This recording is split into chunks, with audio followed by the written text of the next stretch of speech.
Cannes a été la première commune française à recevoir le label Tsunami Ready de l'UNESCO. Saluant sa préparation au tsunami, la distinction résulte d'une collaboration avec le laboratoire de géographie et d'aménagement de Montpellier, soulignant l'importance de la préparation face aux risques climatiques.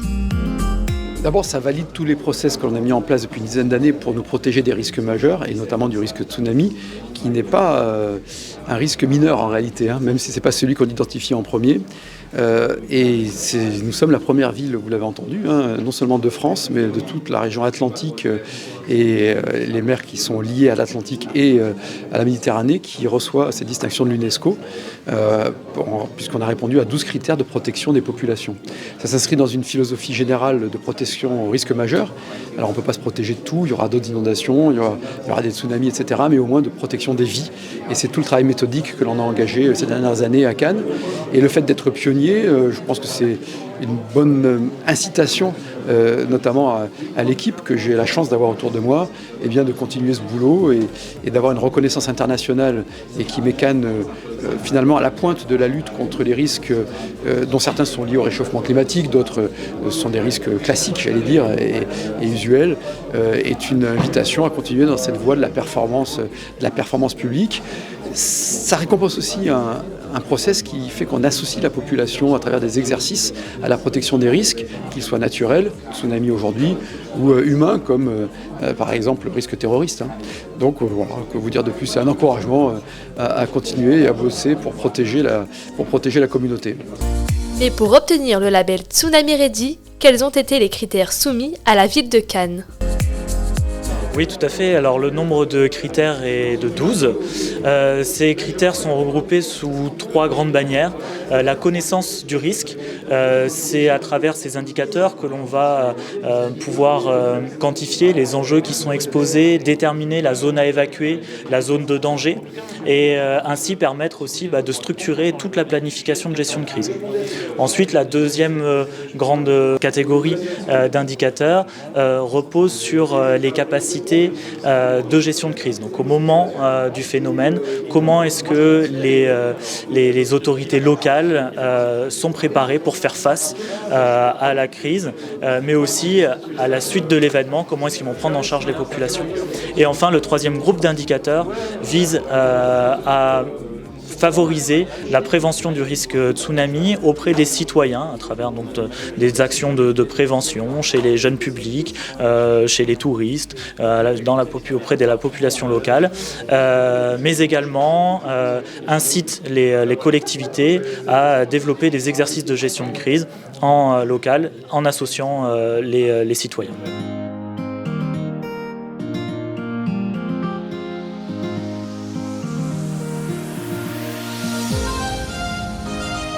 Là, ici, en fait, on est dans le poste de commandement communal de la mairie de Cannes. Okay. C'est un poste en fait, qui peut être activé par le maire de Cannes pour gérer une situation qui peut représenter un danger pour la population.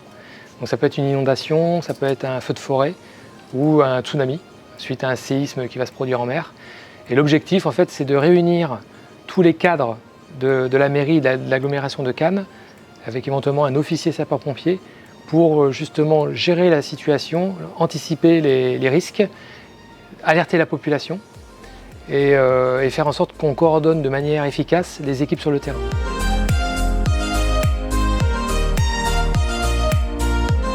Alors, ce poste de commandement a été mis en place à la demande du maire de Cannes, David Lisnard, en septembre 2022. Avant cette date, on disposait d'un PC en fait, au centre de protection urbain de la police municipale. Là, en fait, on est dans un PC communal qui est vraiment dédié et qui permet, équipé d'outils numériques, d'anticipation, d'évaluation de la situation, avec notamment l'accès aux 875 caméras qui permettent d'évaluer sur le terrain la situation, notamment des cours d'eau, du littoral, observer en temps réel ce qui se passe.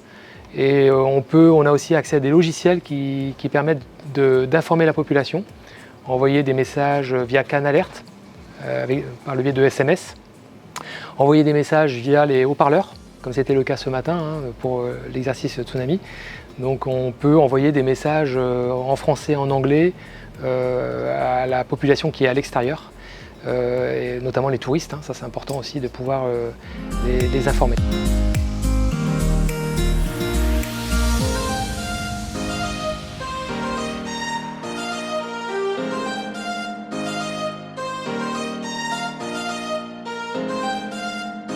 Il faut savoir qu'il y a les actions qui sont préventives, qui sont vraiment en amont des événements, donc notamment au travers de la sensibilisation des populations. Donc on a, la mairie de Cannes a mis en place en janvier 2021 une réserve communale de sécurité civile, donc qui est composée de bénévoles. Et en fait, on les a formés pour qu'ils puissent intervenir dans les écoles. Dans toutes les classes, dans toutes les écoles cannoises, ils interviennent au niveau des classes de CM1 pour sensibiliser les élèves aux risques majeurs et surtout leur communiquer les bons comportements à adopter. On sait que les enfants en parlent à leurs parents, donc c'est aussi un bon moyen de sensibilisation. On intervient aussi tous les mois dans les quartiers de Cannes avec cette réserve communale où on va aller au contact de la population pour justement les informer des risques et leur indiquer les bons comportements. Donc là on est vraiment sur le volet préventif. Après on travaille aussi sur le volet préparation à la gestion d'un événement.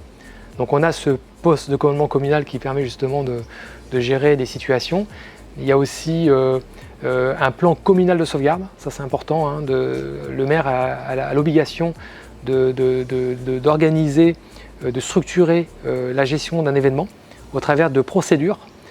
Comment je vais alerter la population, comment je vais ouvrir un gymnase pour accueillir des sinistrés par exemple, suite à une évacuation dans un quartier. Donc c'est vraiment, ce volet est très important, anticiper, se préparer pour faire en sorte que la population soit la mieux préparée possible.